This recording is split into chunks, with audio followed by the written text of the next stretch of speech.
kualitas, tapi yang lebih penting adalah bagaimana capaian kinerja seperti yang disampaikan oleh Pak Junimar tadi. Jadi mungkin saya menyarankan pada kesempatan ini, mungkin evaluasi ini tidak hanya soal angka-angka, tetapi kami juga butuh sejauh mana kira-kira capaian kinerja dari Kementerian ATR ini. Misalnya mungkin kita bisa diberikan RPJMN ATR BPN ini untuk 5 tahunan, sehingga kita bisa mengevaluasi.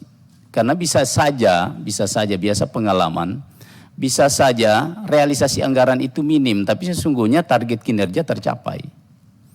Jadi kita tidak, kalau kita melihat hanya sekedar capaian kinerja, capaian angka-angka atau capaian belanja, saya kira bukan ini tujuan kita. Tujuan kita adalah merealisasikan visi misi Bapak Presiden, terutama reforma agraria itu sendiri. Nah sekarang kami perlu dibekali sejauh mana capaian kinerja dari kementerian ini sejauh tahun 2020, 21, 22, 23, dan 2024. Sehingga kami bisa membandingkan nanti antara capaian kinerja dan capaian belanja. Ya, seperti yang saya sampaikan tadi. Ini sangat penting Pak Menteri, karena kalau kita hanya bicara soal belanja, maka kita gampang sekali soal belanja. 1 hari pun uang bisa selesai.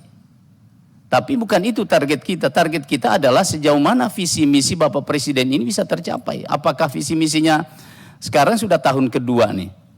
Sudah berapa persen capaian kinerja itu? Ini yang kami tidak melihat di sini.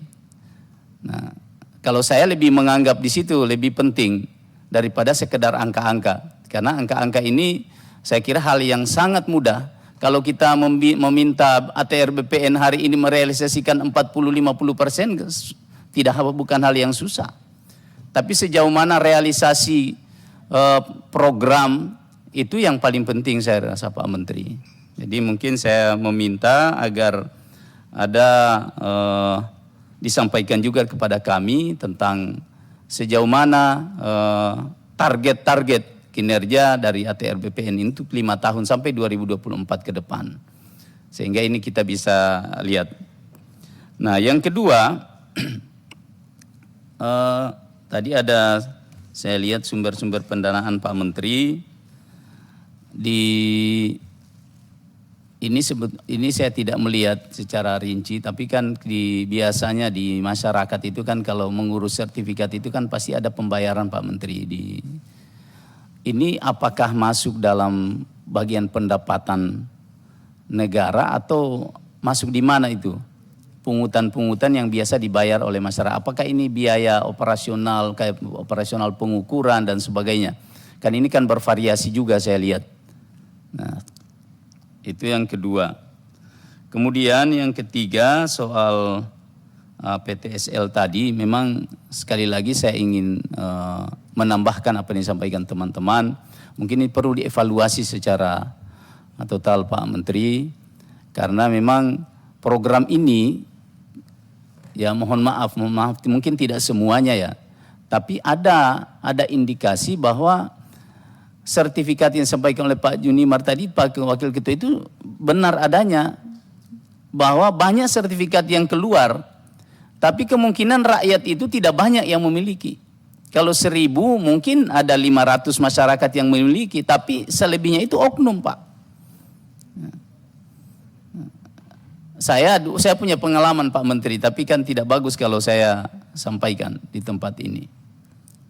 Jadi banyak orang, bukan masyarakat setempat, apalagi namanya hutan-hutan negara yang disertifikat itu kebanyakan Pak Menteri itu oknum di situ.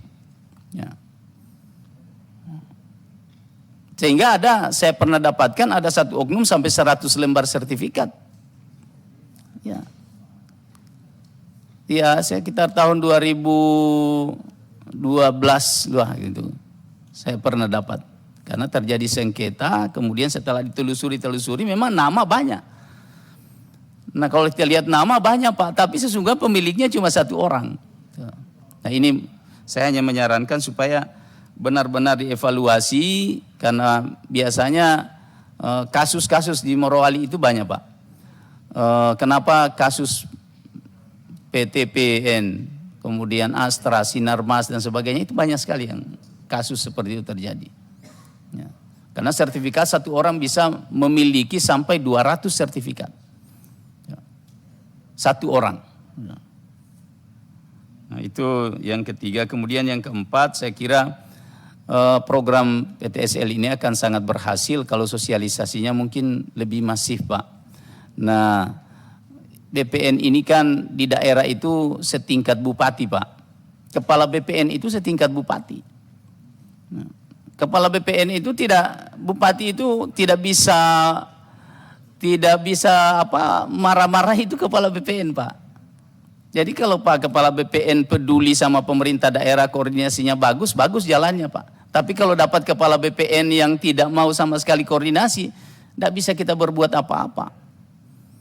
Akhirnya jalan sendiri dan sebagainya. Seperti tadi, jangankan Komisi 2, Bupati tidak pernah diundang untuk penyerahan. Iya, Pak Menteri.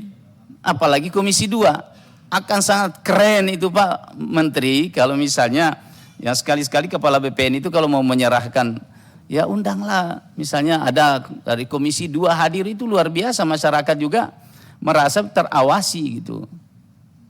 Nah, ini beberapa saran Pak Menteri. Saya tidak fokus kepada evaluasi belanja, karena saya pikir evaluasi belanja bagi saya ini bukan hal yang sangat urgen sebetulnya, karena ini hal yang sangat gampang. Apalagi kita di tengah pandemi COVID sekarang ini agak susah kita melihat karena banyaknya pemotongan akibat refocusing yang dilakukannya. Tapi kita hanya ingin mendapatkan gambaran dari Pak Menteri, capaian kinerjanya ATR BPN ini dari tahun ke tahun sudah berapa persen. Ya. Saya kira itu Pak Menteri, terima kasih. Terima kasih Pak Anwar, silahkan Pak Jeki.